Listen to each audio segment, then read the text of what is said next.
তাহলে দাওয়াতি কাজ কে করবে? মানুষকে দ্বীনের পথে কে ডাকবে? মানুষকে ইসলামের কথা কে শোনাবে? মানুষকে আল্লাহর পথে কে ডাকবে? মানুষকে নামাজের পথে কে ডাকবে? মানুষকে হালাল পথে কে ডাকবে? হারাম পথে কে বাধা দিবে? মানুষকে সৎ পথের আদেশ কে করবে? অসৎ পথে বাধা কে দিবে? এরকম একটা সংশয় তৈরি হয়ে যায়। তখন সর্বশেষ রাসূল করিম সাল্লাল্লাহু আলাইহি ওয়াসাল্লাম সাহাবায়ে কেরামের মনের এই সন্দেহকে, এই খটকাকে দূর করে দিলেন। আল উলামা ওয়ারাসাতুল আম্বিয়া, যে নবী তো আসবে না, নবীদের রাস্তা তো বন্ধ হয়ে গেছে, রাসূল আসবে না, রাসূলদের রাস্তাও বন্ধ হয়ে গেছে, নতুন কোনো আসমানি কিতাবও আসবে না, আসমানি কিতাবও বন্ধ হয়ে গেছে।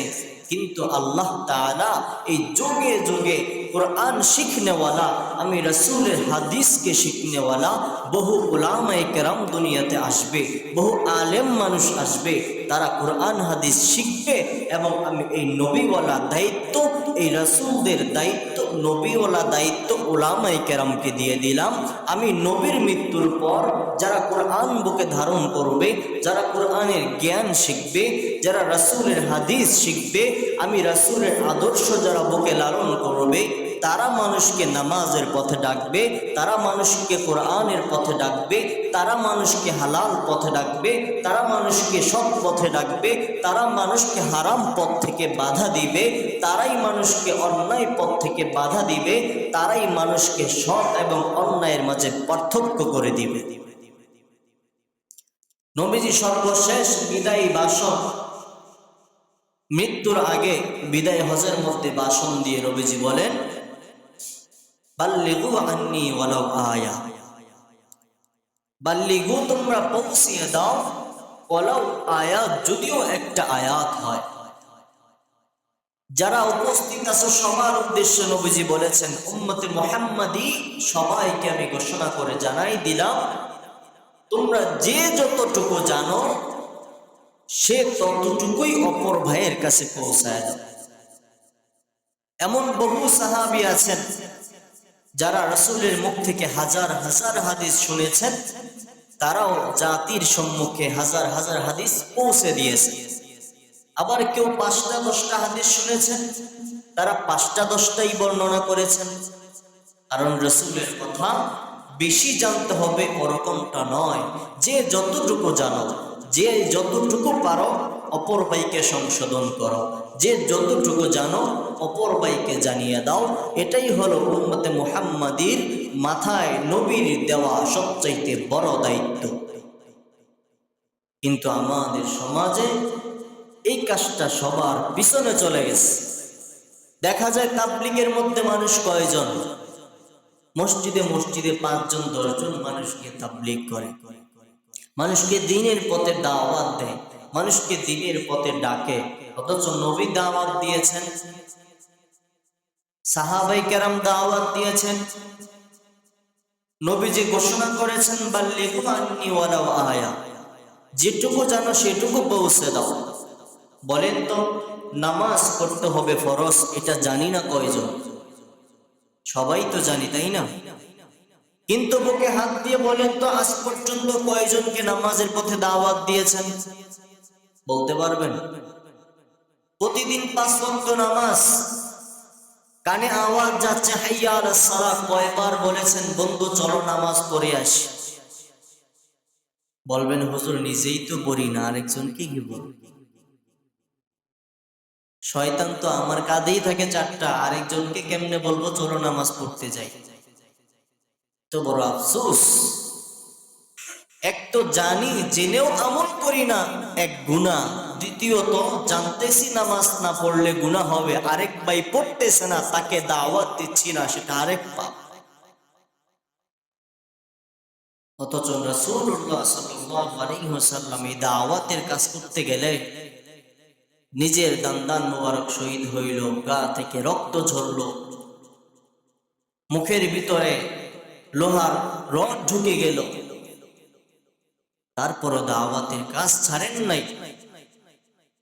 মাথার উপরে আবু জাহেল উটের ভুঁড়ি নিয়ে রেখে দিল, মানুষ পাথর দিয়ে গায়ের মধ্যে আঘাত করলো, এরপরও দাওয়াত দিয়ে গেছে।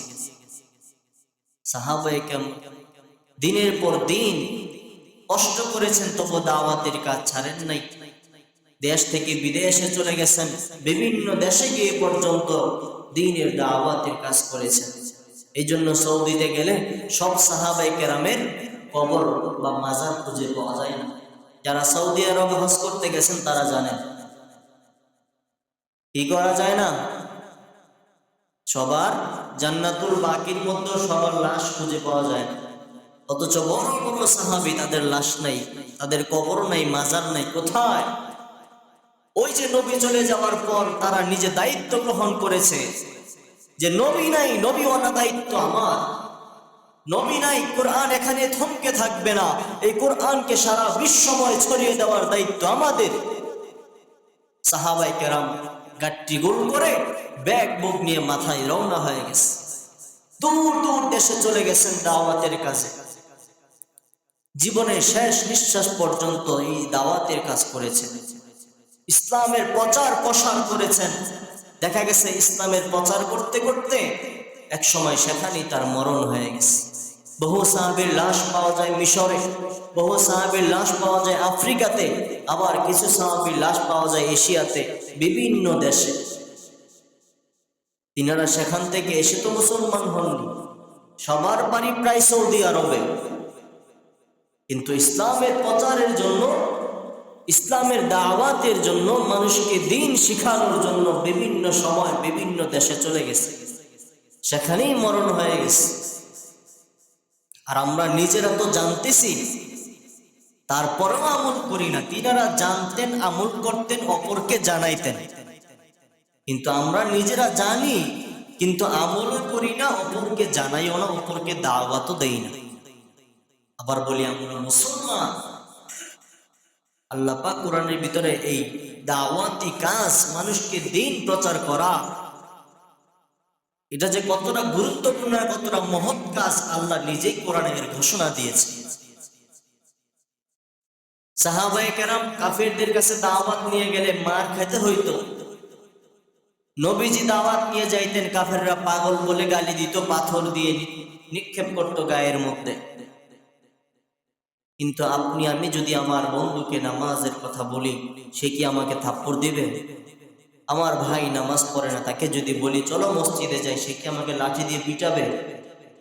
তাদের ভয় ছিল যে আমি মার খেতে পারি, ভয় ছিল হয়তো আমাকে হত্যা করে ফেলবে, ভয় ছিল হয়তো আমাকে মারবে, আঘাত করবে। এরপরেও দ্বীন প্রচারে পিছপা হটেন নাই, পিছনে আসেন নাই।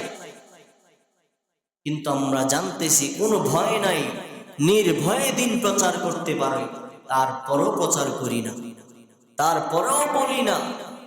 বলবো কি? নিজেই তো আমল করি না। বড় আফসোস, শুধু ডাকবো, নিজে পড়বো না। বলবো বন্ধু নামাজে যাও, নিজের নামাজের খবর নাই। এমনটা হলে হবে না, কারণ আল্লাহ বলেছেন ওয়ালা তাকুলু মা লা তাফআলুন, তোমরা এমন কিছু মানুষকে বইলো না যেটা তুমি নিজেই করো না।